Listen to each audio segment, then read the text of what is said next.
यहाँ पर हम एक ट्रक को देखते हैं जिसे आगे जाने से पहले सैनिटाइज किया जाता है। तभी वो ट्रक वाला उसे रोकने का कारण पूछता है। इस पर वो गार्ड बताता है कि पास में एक न्यूक्लियर प्लांट में एक छोटा सा लीक हुआ है, पर अब डरने की कोई बात नहीं है। फिर ट्रक वाला वहाँ से चला जाता है, पर तभी उसका फोन रिंग होता है और जैसे ही वो फोन उठाने की कोशिश करता है उसका एक हिरन के साथ एक्सीडेंट हो जाता है। एक्सीडेंट में हिरन बहुत ही बुरी तरीके से मारा जाता है। ट्रक वाला तो वहाँ से चला जाता है, पर तभी हम देखते हैं कि हिरन अजीबोगरीब तरीके से उड़ जाता है और अब उसकी आंखें भी अजीब हो गई है। उसके बाद हम एक सेयकू नाम के आदमी को देखते हैं जो इस मूवी का लीड एक्टर है। इसका डाइवोर्स हो चुका है। ये अभी अभी एक कंपनी का फंड मैनेजर बना है। सेयकू जब अपने घर जा रहा होता है तभी उसकी वाइफ का फोन आता है। दोनों अपनी बेटी की कस्टडी के लिए झगड़ रहे होते हैं। इसकी बेटी का नाम सुएन है। ये अपने पिता के साथ ही रहती है। आज सुएन का बर्थडे है, इसीलिए सेयकू उसके लिए एक गिफ्ट लाया है। लेकिन सुएन गिफ्ट देकर बिल्कुल भी खुश नहीं होती, क्योंकि सेम गिफ्ट उसे पिछले क्रिसमस पर दिया गया था। यहाँ से पता चलता है कि सेयकू अपने काम में इतना बिजी रहता है कि वो सुएन पर ध्यान नहीं दे पाता है। वो थोड़ा शर्मिंदा होता है। तभी सुएन उसे अपनी माँ से मिलाने को कहती है। अपनी बेटी को खुश करने के लिए वो उसकी माँ के पास बुसान जाने के लिए तैयार हो जाता है। फिर हम बुसान जाने वाली ट्रेन को देखते हैं जिसमें सभी पैसेंजर बैठ रहे होते हैं। सेयकू भी अपनी बेटी के साथ इसी ट्रेन में आ जाता है। वहीं एक हाई स्कूल बेसबॉल टीम भी इस ट्रेन में चढ़ती है। इसी टीम में एक जिन्ही नाम की लड़की होती है जिस पर सभी लड़के लाइन मारते हैं, लेकिन वो योंगबुक नाम के लड़के पर लाइन मारते हैं, लेकिन योंगबुक उसे भाव नहीं देता। इसीलिए सभी टीम के लड़के योंगबुक को मान बीजा बोल के चिढ़ाते हैं। इसी तरह हम और भी पैसेंजर को देखते हैं जिनमें दो बहनें होती है। एक होमलेस आदमी भी उस ट्रेन में होता है जो बाथरूम में बैठा होता है। उससे टिकट का पूछते हैं तो बार बार बोल रहा होता है कि सब मर जाएंगे, सब मर जाएंगे, और वो बहुत ही ज्यादा डरा हुआ होता है। वहीं दूसरे पैसेंजर में हम संगहुआ नाम के आदमी को देखते हैं जो अपने प्रेग्नेंट वाइफ सेयोंग पेयोंग के साथ ट्रेवल कर रहा था। जब ट्रेन चलने ही वाली थी तभी उसमें एक लड़की जाती है और उसके पैरों पर किसी ने बुरी तरीके से काटा हुआ था। वो लड़की वहीं पर गिर जाती है। तभी वहाँ पर एक ट्रेन अटेंडेंट आती है। वो लड़की की ऐसी हालत देखकर तुरंत मेडिकल के लिए दूसरे अटेंडेंट्स को इन्फॉर्म करती है।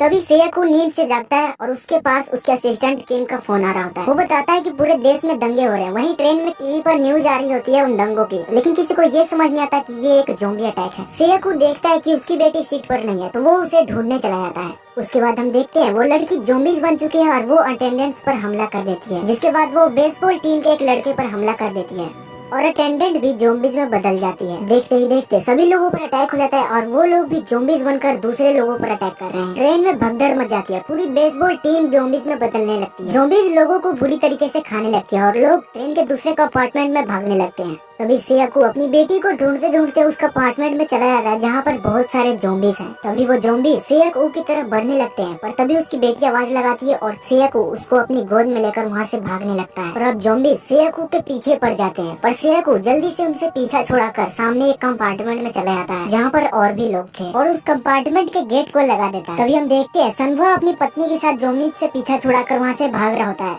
और उस गेट की तरफ आ रहा होता है। सेयकू गेट खोलने से पहले एक बार सोचता है, लेकिन बाद में वो गेट खोल देता है, जिससे संघवा और उसकी पत्नी अंदर आ जाते हैं। सेयकू से संघवा गेट को लॉक करने के बारे में पूछता है। सेयकू बताता है कि उन्हें ये गेट खोलने नहीं आएगा, यानी कि ज़ॉम्बीज को, और बोलता है अगर हम दिखेंगे नहीं तो शायद ये शांत हो जाएंगे। तभी गेट पर वो लोग पेपर चिपका देते हैं जिससे सच में ज़ॉम्बीज शांत हो जाते हैं। अब संघवा ऐसा करने से मना कर देती है क्योंकि यहाँ पर सभी लोग डरे हुए हैं। तभी ट्रेन का कैप्टन अनाउंसमेंट करता है कि ये ट्रेन हादसे की वजह से अगले स्टेशन पर नहीं रुकेगी, इसीलिए सभी लोग अपनी अपनी सीट पर बैठ जाए। योनसुक नाम का ये पैसेंजर कैप्टन से कहता है कि उन्हें अगले स्टेशन पर गाड़ी रोकनी चाहिए वरना सब लोग मारे जाएंगे, लेकिन कैप्टन को ऊपर से ऑर्डर होता है इसलिए वो आगे स्टेशन पर ट्रेन नहीं रोक सकता। तभी हम देखते हैं सेयकू के पास उसकी माँ का फोन आता है, पर तभी उसकी माँ पर कुछ ज़ॉम्बीज अटैक कर देते हैं और उसकी माँ की डेथ हो जाती है। फिर ट्रेन एक स्टेशन पर पहुँचता है जहाँ पर बहुत सारे लोग ट्रेन में चढ़ने के लिए हेल्प मांग रहे होते हैं और उन लोगों पर भी ज़ॉम्बीज अटैक हो जाता है। उसके बाद हम देखते हैं सभी अपने फोन में ज़ॉम्बीज न्यूज देख रहे होते हैं। न्यूज से उन्हें पता चलता है कि पूरे देश में वायरस फैल चुका है। फिर सभी पैसेंजर्स एक कंपार्टमेंट में जाकर बैठ जाते हैं। तभी अनाउंसमेंट होता है कि अगले स्टेशन पर ट्रेन को रोका जाएगा और उस स्टेशन पर आप सबको बचाने के लिए आर्मी आ चुकी है। आप सबको एक एक करके नीचे उतरना होगा। सेयकू कंफर्म करने के लिए अपने बॉस से पूछता है। उसका बॉस बताता है कि हाँ सच में वहाँ पर आर्मी तो आ चुके हैं, पर तुम सबको वहाँ पर जबरदस्ती क्वारंटाइन किया जाएगा। सेयकू अपनी बेटी के साथ क्वारंटाइन नहीं होना चाहता था, इसलिए वो अपने बॉस से हेल्प मांगता है। बॉस बताता है कि तुम स्टेशन के मेन गेट से बाहर मत आना, तुम्हें मेरे आदमी इस गेट पर मिल जाएंगे। थोड़ी देर बाद ट्रेन उसी स्टेशन पर पहुँच जाता है और हम देखते हैं पूरा स्टेशन खाली होता है। तभी ये लोग एक एक करके ट्रेन में से बाहर उतरते हैं। सभी लोग स्टेशन के मेन गेट की तरफ बढ़ते हैं, लेकिन सेयकबू ईस्ट वाले गेट की तरफ बढ़ता है। लेकिन सेयकबू के पीछे पीछे वो होमलेस आदमी भी आ जाता है, क्योंकि उसने फोन पर सेयकबू की सारी बात सुन ली थी। सेयकबू उसे पीछे आने से मना करता है, पर वो कहता है कि मैंने फोन पर सारी बातें सुन ली है और मैं भी अब तुम्हारे साथ ही चलूंगा। ये सुनकर सुएन बाकी लोगों को भी अपने साथ बुलाने को कहती है, लेकिन सेयकबू मना कर देता है। वो कहता है कि अभी सिर्फ हमें हमारा सोचना चाहिए। फिर सुएन रोते हुए कहती है, तुम सिर्फ अपने बारे में सोचते हो, इसलिए माँ ने तुम्हें छोड़ दिया। वो सुएन को समझा रहा होता है, लेकिन तभी वहाँ पर एक आर्मी का जवान आ जाता है। सेयकबू अपनी बेटी को वहीं रुकने को बोलकर आर्मी वाले के पास जाता है। दूसरी ओर हम देखते हैं मेन गेट से जाने वाले पैसेंजर की तरफ बहुत सारे आर्मी वाले जो अब ज़ॉम्बीज बन चुके हैं हमला कर देते हैं। बहुत सारे पैसेंजर्स पर हमला हो जाता है और कुछ पैसेंजर्स बचकर वापस ट्रेन की तरफ भागने लगते हैं। तभी हम दूसरी तरफ देखते हैं इस गेट पर ही बहुत सारे आर्मी वाले ज़ॉम्बीज आ चुके हैं। सेयकबू जल्दी से भागकर अपनी बेटी के साइड जाने लगता है। तभी सुएन पर भी एक ज़ॉम्बीज अटैक करने वाला होता है, लेकिन संगवा सही टाइम पर आकर ज़ॉम्बीज को मारकर सुएन को अपने साथ बचाकर ले जाता है। तभी हम देखते हैं सेयकबू पर भी एक ज़ॉम्बीज अटैक कर देता है, जिससे वो बच रहा होता है। वहीं संगवा स्टेशन के गेट को बंद कर देता है, लेकिन वो सेयकबू के आने का वेट करता है और स्टेशन के गेट को खुला रखता है, क्योंकि सेयकबू ने भी ट्रेन में गेट खोलकर उसकी जान बचाई थी। सेयकबू ज़ॉम्बीज से बचकर उस गेट से बाहर आ जाता है। फिर ये लोग गेट को लॉक करके गेट को पकड़ के रखते ताकि वो ज़ॉम्बीज अंदर ना आ सके। वहीं हम दूसरी तरफ देखते हैं कुछ लोग डर के कारण ट्रेन में घुसने के लिए गलती से ज़ॉम्बी वाला कंपार्टमेंट ओपन कर देते हैं। फिर ज़ॉम्बीज उन पर भी अटैक कर देते हैं। सभी लोग ट्रेन में बैठ रहे होते हैं, तभी कांच तोड़कर कुछ ज़ॉम्बीज ट्रेन के ऊपर गिर जाते हैं। तभी इन दोनों बहनों के बीच में एक ज़ॉम्बीज गिर जाता है। तभी सुएन और संगवा की पत्नी एक बहन को अपने साथ ले जाती है और दूसरी बहन को जिन्ही एक अटेंडेंट के साथ ले जाती है और वो एक कंपार्टमेंट में सेफली पहुँच जाते हैं। वहीं सुएन और संगवा की पत्नी एक अपार्टमेंट में घुस जाते हैं। इनके साथ साथ वो होमलेस आदमी भी अंदर आ जाता है। योनसुक अटेंडेंट का कॉलर पकड़ के बोलता है कि अब हम यहाँ किसका इंतजार कर रहे हैं, अब हमें चलना चाहिए। जिन्हीं के बचे हुए दोस्त बाहर होते हैं, वो कहती है उन्हें ऐसे नहीं छोड़ना चाहिए। अब योनसुक बहुत ही मतलबी इंसान था, वो जिन्हीं को धक्का दे देता है। उसके बाद अटेंडेंट कैप्टन को ट्रेन स्टार्ट करने को बोल देता है। दूसरी ओर जब ये लोग गेट को छोड़ते हैं, तभी ज़ॉम्बीज गेट तोड़कर अंदर आ जाते हैं। ज़ॉम्बीज की मात्रा बहुत ज्यादा थी। ट्रेन की तरफ भागते समय योंगुक के दोनों दोस्तों पर हमला हो जाता है और वो सब भी मारे जाते हैं। अब सिर्फ ये 3 लोग ही बचे थे जिनके पीछे ज़ॉम्बीज पड़े हुए थे और ट्रेन चल रही होती है। वो तीनों बड़ी मुश्किल से कंपार्टमेंट में घुस जाते हैं। तभी हम देखते हैं जिस कंपार्टमेंट में सुएन और संगवा की पत्नी रुकी है, उस कंपार्टमेंट में ज़ॉम्बीज होते हैं। फिर ये लोग एक बाथरूम में चले जाते हैं, लेकिन ज़ॉम्बीज इन पर भी अटैक कर देता है, जिस वजह से ये लोग बाथरूम में ही बंद हो जाते हैं। दूसरी ओर ट्रेन का कैप्टन अनाउंसमेंट करता है कि ये ट्रेन अब डायरेक्ट बुसान जाकर रुकेगी। तभी जिन्हीं के पास है सेयकबू भी अपनी बेटी को कॉल करता है, लेकिन कोई रिस्पॉन्स नहीं होता। उसे बहुत ही ज्यादा टेंशन हो जाता है। आगे हम देखते हैं संगवा अपनी पत्नी को फोन करता है। उसका फोन सुएन उठाती है। वो बताती है कि वो लोग बाथरूम में फंस गए हैं।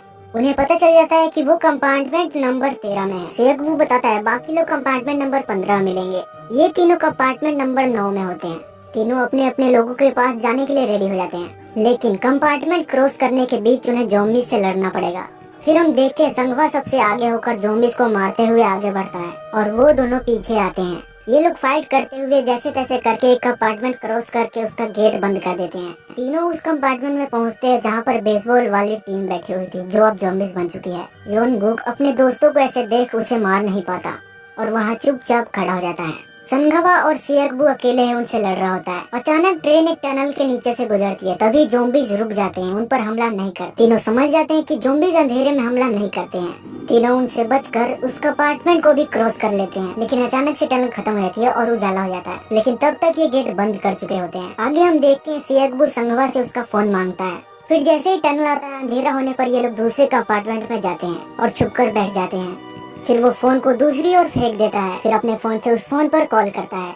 फिर जैसे उस फोन पर रिंग बजता है, सारे ज़ॉम्बीज उस फोन की तरफ भाग जाते हैं और ये लोग उस कंपार्टमेंट को भी क्रॉस कर लेते हैं।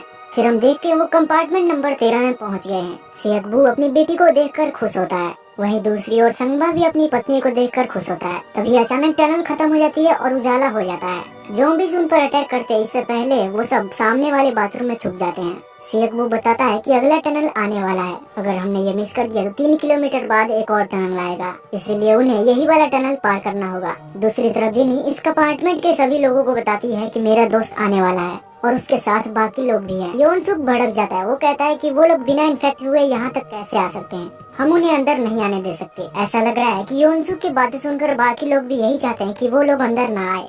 दूसरी तरफ हम देखते हैं कि टनल आने पर ये लोग उस कंपार्टमेंट को क्रॉस कर रहे होते हैं, लेकिन होमलेस आदमी क्रॉस करते टाइम गिर जाता है। सेयकबू उसे बचाने के लिए वहीं खड़ा रहता है, लेकिन तभी टनल खत्म हो जाती है।